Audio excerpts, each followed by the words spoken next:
satu jenis senyawa yang penting bagi manusia adalah air. Air penting bagi manusia karena manfaatnya yang begitu besar bagi kita. Misalnya, untuk minum, memasak, mandi, dan lainnya. Untungnya, air termasuk sumber daya alam yang dapat diperbaharui. Artinya, kita tidak akan pernah kehabisan air. Faktanya, 3/4 bagian permukaan bumi ditutupi oleh air.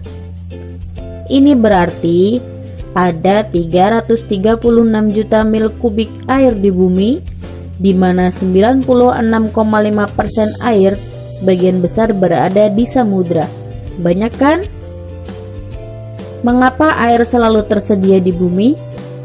Ini karena air mengalami siklus hidrologi. Tahukah kalian apa itu siklus hidrologi dan bagaimana prosesnya?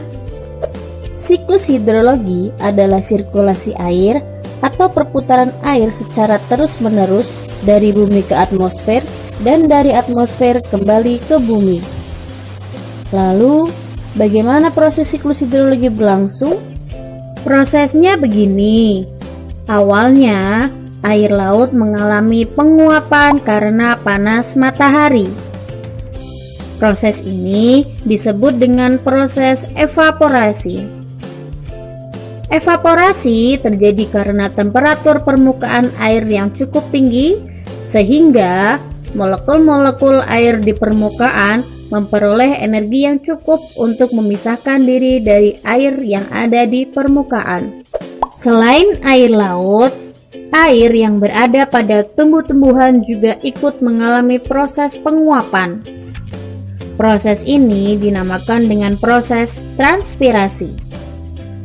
Air yang berada pada tumbuh-tumbuhan ini berasal dari air tanah yang diserap oleh akar tumbuhan yang kemudian dialirkan melalui batang tumbuhan sampai ke permukaan daun dan menguap menuju atmosfer. Ketika proses penguapan yang terjadi pada air laut dan terjadi pada tumbuh-tumbuhan berlangsung secara bersamaan, maka proses ini dinamakan dengan proses evapotranspirasi. Pada ketinggian tertentu, uap air ini mengalami kondensasi. Kondensasi merupakan proses perubahan wujud uap air menjadi titik-titik air akibat adanya perubahan temperatur udara. Proses ini terjadi ketika temperatur udara pada ketinggian tersebut relatif lebih rendah hingga berubah menjadi titik-titik air.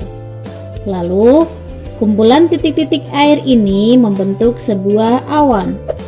Dan kemudian, awan tersebut berubah wujud dari uap air di atmosfer menjadi curahan atau jatuhnya air ke permukaan bumi, atau biasa kita kenal dengan hujan.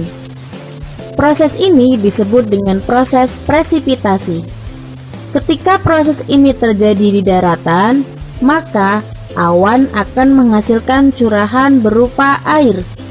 Sedangkan ketika proses ini terjadi di dataran tinggi dengan tekanan udara yang rendah, maka awan akan menghasilkan curahan dalam bentuk salju dan juga es.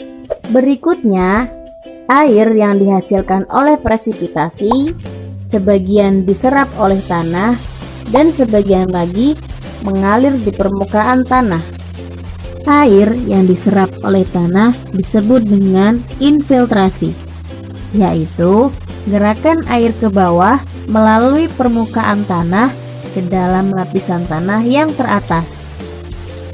Infiltrasi menyebabkan air dapat tersedia untuk pertumbuhan tanaman dan air tanah terisi kembali.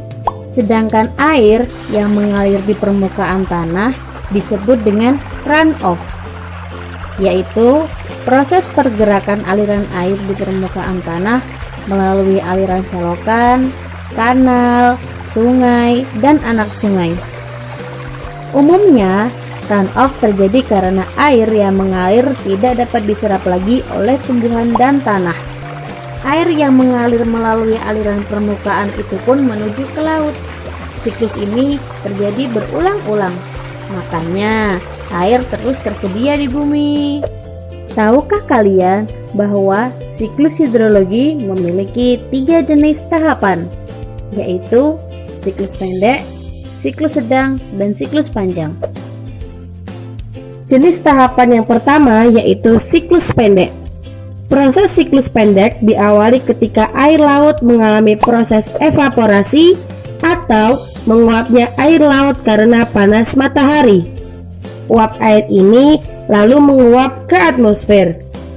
Pada ketinggian tertentu, uap air ini mengalami proses kondensasi atau pengembunan menjadi awan-awan. Lalu, awan tersebut tertiup oleh angin hingga berkumpul dengan awan lainnya.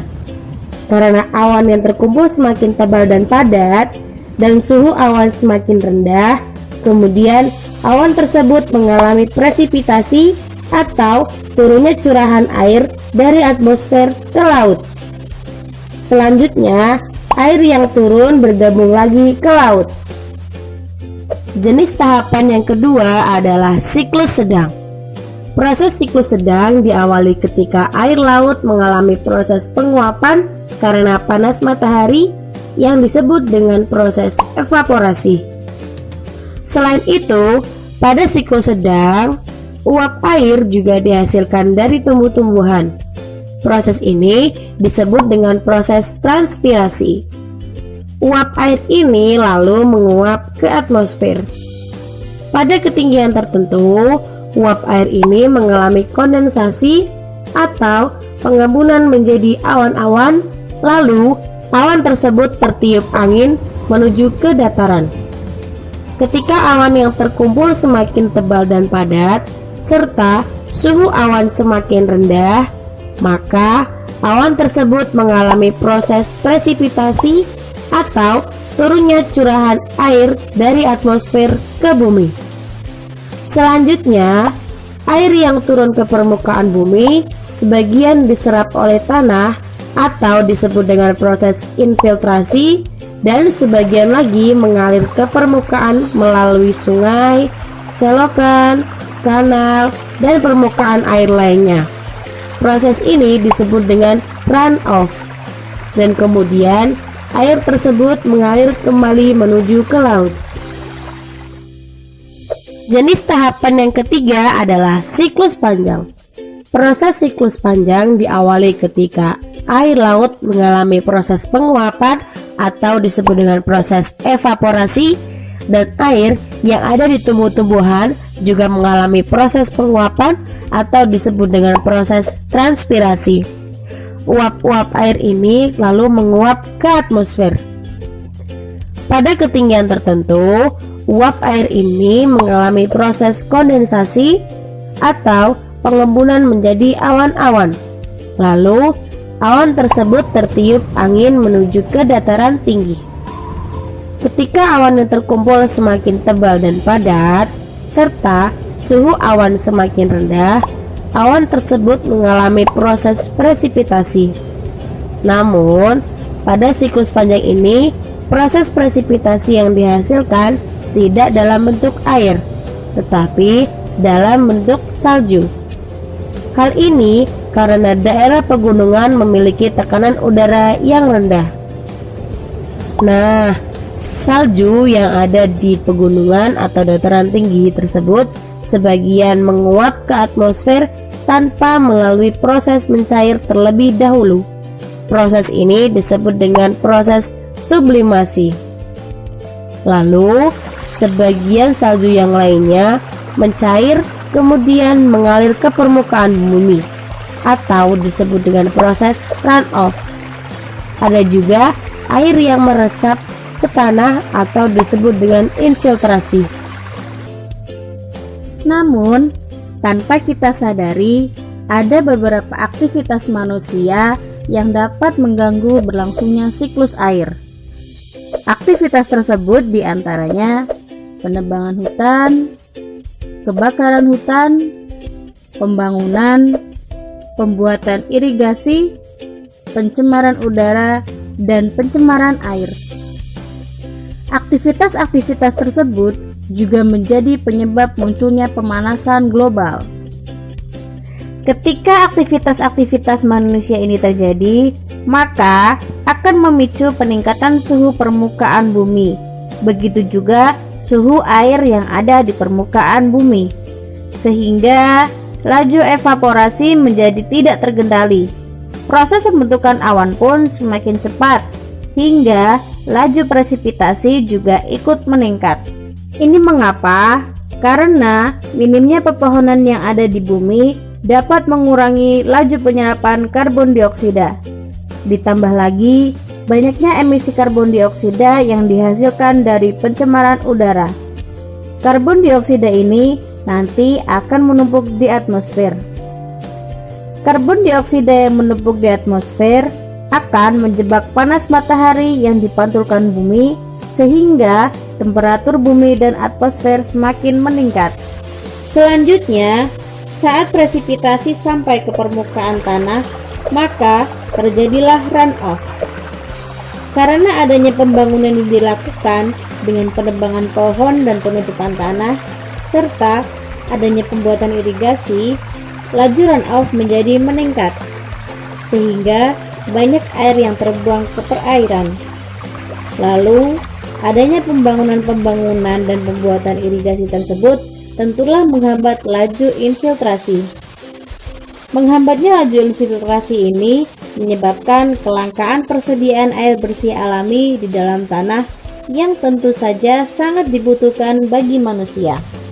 Dan tentunya menyebabkan air yang tertampung menjadi lebih banyak daripada air yang terserap ke dalam tanah. Terlebih lagi, aktivitas manusia dengan membuang limbah ke sungai, baik itu limbah rumah tangga ataupun limbah industri, tentu semakin membuat air yang tertampung menjadi lebih banyak. Hal ini pastilah akan menimbulkan suatu bencana, yaitu banjir. Nah, tentu kita tidak inginkan jika keberlangsungan siklus hidrologi menjadi terhambat, apalagi sampai menimbulkan bencana. Beberapa hal yang dapat kita lakukan untuk mencegahnya adalah dengan mengurangi penggunaan kendaraan bermotor pribadi dan beralih ke transportasi umum, melakukan reboisasi, membuang sampah pada tempatnya, serta melakukan penanaman sumur resapan biopori. Demikian pembahasan siklus hidrologi kali ini.